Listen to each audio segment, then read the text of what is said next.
Hello, fellow Patreon supporters. So this is a little rambling video for September of 2019. Kind of let you know some of the crazy stuff that's been going on the last couple, 2, 3 months. So first of all, after I released the Commander X16, or really my Dream Computer Part 2 video, oh my gosh, I got bombarded with like 500 or 600 emails about that. And it was actually really annoying because probably like 75% of these emails were answered in the FAQ or in the video that I had just released. It's like people didn't watch the whole video, they just stopped it and went and emailed me to ask me something. And so at some point or another, I just kind of made up a form letter. I just started replying to people and say, please watch the video all the way through. Here's the link. And please read the FAQ on the Facebook page. And here's a link to that. Of course, I also kept referring people to the Facebook group and to the, I've also got a web forum set up called Murray 2 that people can talk about it if they don't like Facebook for whatever reason. But yeah, the sheer volume of email coming in about that was just absolutely insane, and I just couldn't answer it all. Anyway, I started work on or tried to start work on the game review video almost immediately when I was done with the Dream Computer Part 2. And, I only do 1 or 2 of those game review videos a year. I mean, they're not super popular. They usually only get like maybe 100,000 views. But at the same time, it doesn't take me very long to make them, only like 2 or 3 days typically. But this one took way longer because it kept getting interrupted with stuff. The first thing got interrupted with is I just last weekend, really I guess the weekend before last, I went to Chicago for the Vintage Computer Festival. And I've never actually been there before, and I've done a lot of gaming conventions before. The Vintage Computer Festival took me a little bit by surprise. First of all, I've been to vintage computer gatherings. There's usually like maybe 50, 100 people and these types of things. But there was probably like close to 1,000 people, I think, at the last count they did. And that's big for a vintage computer gathering. I mean, it's not very big for a game convention, but it's big for what it was. But the thing that really was difficult for me, how can I explain this? Like, let's say when I go to Portland, that's one of the bigger game conventions I go to, and I think I've heard them say there's like 15 to 20,000 people at one of those. But maybe only like 1 out of 50 or 1 out of 100 people at the convention knows who I am, because I don't run a gaming channel, and a lot of the, probably the vast majority of the people that go to those conventions are there for gaming. So, I mean, sure, I get stopped, like, when I walk down the aisles and when I am out browsing and whatnot, and people want to talk to me and they want my autograph or to take a selfie with me or whatever, that's fine. And then I do my presentation, and then they'll be like, I think in Portland, it's not unusual to have between 300 and 400 in attendance when I do my presentation there. And that's just, so you could probably imagine there's maybe 300 or 400 people that particular day there that know who I am. All the other thousands of people there don't. But at the Vintage Computer Festival, everybody knew who I was. I mean, well, not everybody, but like 99% of everybody knew who I was. And so I couldn't move like 10 feet without somebody stopping and wanting to talk to me. And many of those people were probably some of you guys on Patreon. Now, don't get me wrong, I'm not complaining about it. In fact, that's the whole reason I was there, was because I'd been invited, and I knew that people were going to come up and talk to me, and I brought the Commander 16 prototype so that people could play with that. So don't get me wrong, that's what I was there for, but it just really took me by surprise how many people knew who I was. And in many ways, it kind of gives me an idea of what it would be like to be like a big time celebrity, someone like Taylor Swift or somebody like that, who probably can't, even go grocery shopping without a crowd of people gathering around. So it's an interesting experience. I guess fortunately I don't have to live that way day to day. I mean, people here in my local town don't know who I am. So Clint from LGR was also there. I'm sure he's probably watching this too. And it's actually probably a good thing that he was there, because he helped distract some people away from me by taking some of the heat away. We actually had lunch together on both days, and I enjoyed it's not the first time I've met him, of course. Actually, that's the third time I've met him in person. But it was nice having lunch with him and sharing, our stories of both doing conventions and doing YouTube and all that kind of stuff. So anyway, when I got back home, started working on the video again. And one of the things that happened is I got this phone call. Well, really, it started as an email, and then it turned into a phone call. And I'm not at liberty to discuss this a whole lot because it's a little bit of a secret, but it's the production department from Young Sheldon called me. The TV show. For those who don't know, it's a TV show, and it's a spinoff of The Big Bang Theory. And I watched that show. I've seen every episode probably at least twice, maybe 3 times. And so if it had been some other TV show, I probably wouldn't have cared as much. But because it was one that I actually watched, I thought it was pretty cool. And this show takes place in the late 80s. And this particular episode, the date is 1990 is the date, or the year, right? And so anyway, the prop department had a question. And I can't, like I said, I can't really tell you anything about it. But once I started talking to them about, well, obviously it was computer related, but once I started talking to them about it, they realized they didn't have the right prop. And this isn't just something that's going to be seen like, in the corner of the camera shot. This is actually something that's very specific to the plot of the show, right? And so when we realized they didn't have what the script was calling for, they needed something right away because they were going to be filming this within like 2 or 3 days. And so she asked if I could help find a suitable prop, and I did manage to find one here in town. And I had to drive over and pick it up, and it was pretty pretty gross. So I had to do an emergency cleaning on it, and I filmed all of this, and then, of course, I shipped it off to them priority overnight, and you'll be seeing it in episode 7, so I'm told. And after that airs, then I'll probably do some little follow-up video that I'll release publicly on my channel talking about the story behind this, and I even will show the video of me cleaning up the item in question.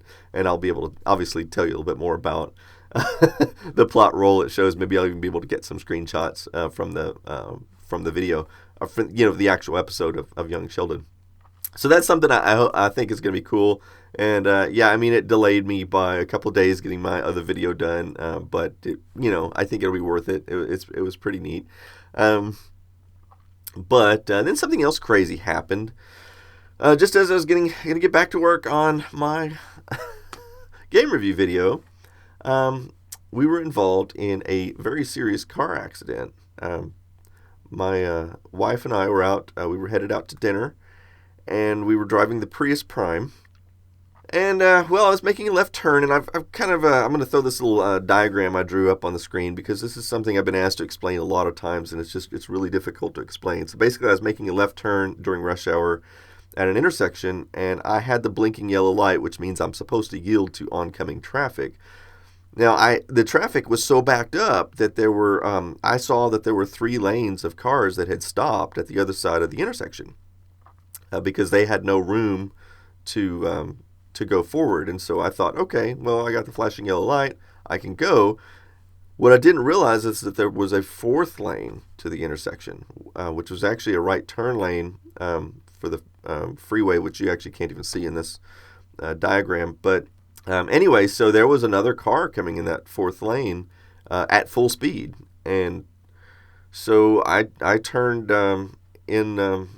I turned in front of those other cars, and I got about a split second notice that we were about to be hit. There was nothing that we could do about it.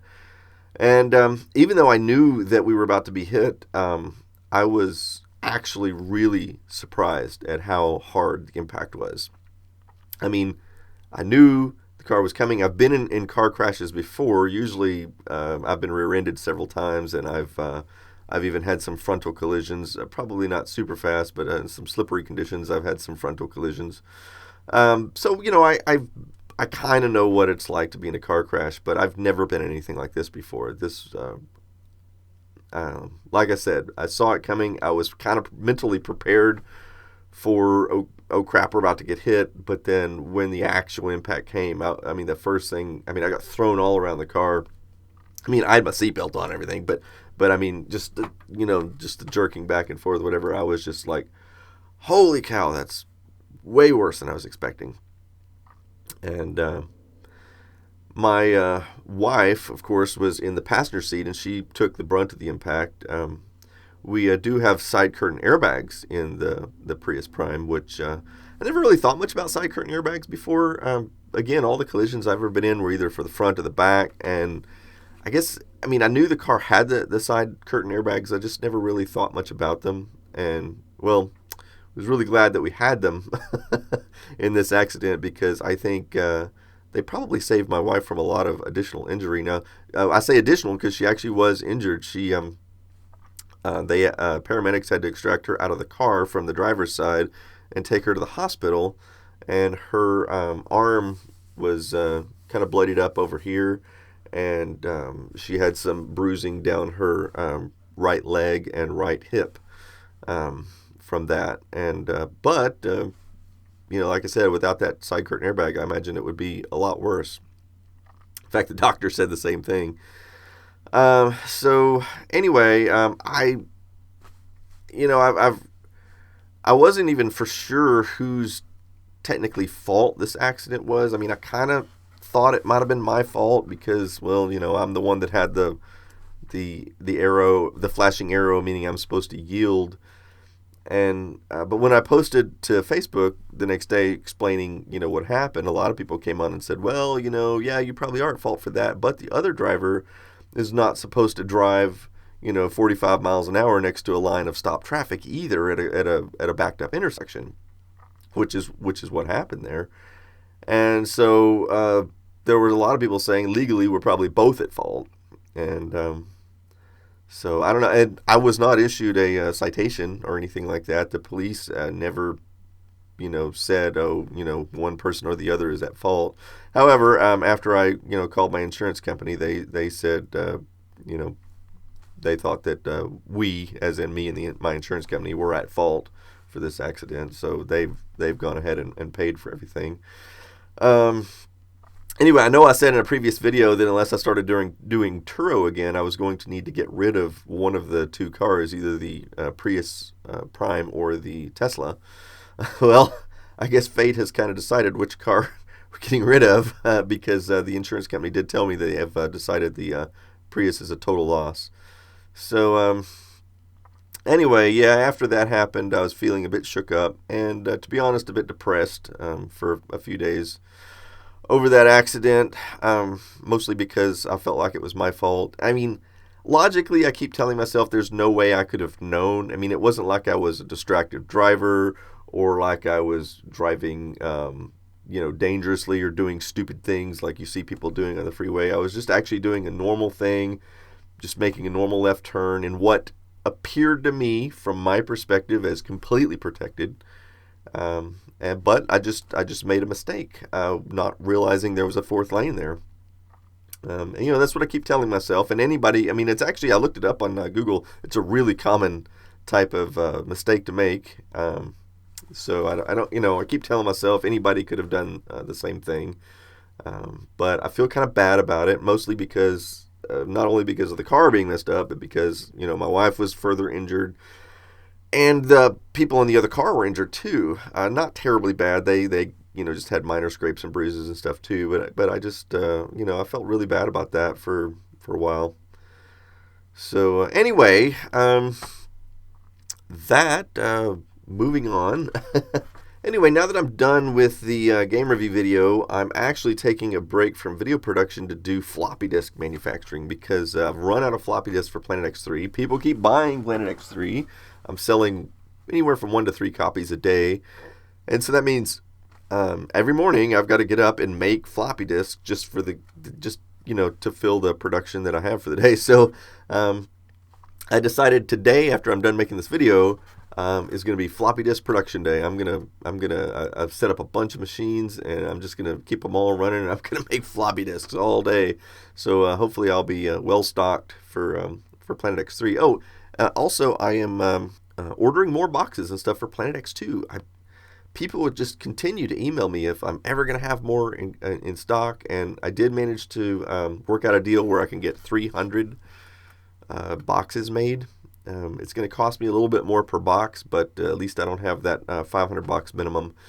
And hopefully I can sell 300 copies, and that's fine if it takes 2 years or whatever to sell them, but at least people won't be knocking my door down asking me when I'm going to get more, Planet X2 in stock. Hopefully I'll have them by Christmas season. Anyway, what else can I give you an update on? So a lot of people have been asking for an update on how my wife and my dad have been doing with their medical issues. So my wife, the knee that she had surgery on is actually getting better. She can actually walk on it now. I say walk on it. She can limp on it for very short times without crutches now. So she's actually been going back to work, and she can walk, for like a minute or two on the knee before it starts to give out. So that's actually a huge, huge improvement over where we were, like, say, a month or two ago. So that's sort of good. Unfortunately, now the other side of her body's a little bit injured, but those are just, at this point, are just bruises. She did go to the hospital, by the way, and they did x-rays and stuff, and it was all superficial. So that's at least something that's improving now. My dad, on the other hand, is just continues to deteriorate. He, on the bright side, he's now in a facility that it's called a lockdown facility, and basically what that is, it's a nursing home, but it's like a combination of a nursing home and a prison. And that's because he wherever else we tried to put him, he just kept trying to leave, because he couldn't remember why he was there, and then he would get angry for being there, and he just want to leave. So anyway, that's where he's at now, and so I don't have to spend a lot of time taking care of him. He's not eating though, so I think I don't think he's got all that much longer left. I heard now he's down to 120 pounds. And he just doesn't have any appetite, refuses to eat, and again, his memory is now functioning at about a 10 to 20 second time period. So you can talk to him as long as it's something you can fit into a 10-second conversation. That's about the most that you can talk with him. Anything beyond that, he'll forget what he was talking about. So that's really unfortunate, and I really hate seeing my father go out this way. I would have much rather him just died of the heart attack as the man he was, than to become the person he is now. And I can say that for myself too. I would much rather die of a heart attack than turn into a dementia patient. So anyway, I guess we're about 20 minutes or so here. I can't think of anything really else to update you on. I'm going to be doing a video on the Mattel Intellivision musical keyboard thing here shortly. I'm going to start filming that soon. Assuming everything goes well with that video, that will be the next video that'll be released on 8-Bit Keys. And then I've also got another video. I've got a little bit of a road trip I've got to take to go borrow this piece of equipment, which I'm going to do this weekend. And it is the first portable computer with a color screen, which I'll be the next episode for the 8-Bit Guy, most likely. So that's what's coming up, and I guess if you guys got any questions, you know where to put them in the comments down there. So thank you guys all for your support, and I'll see you next time.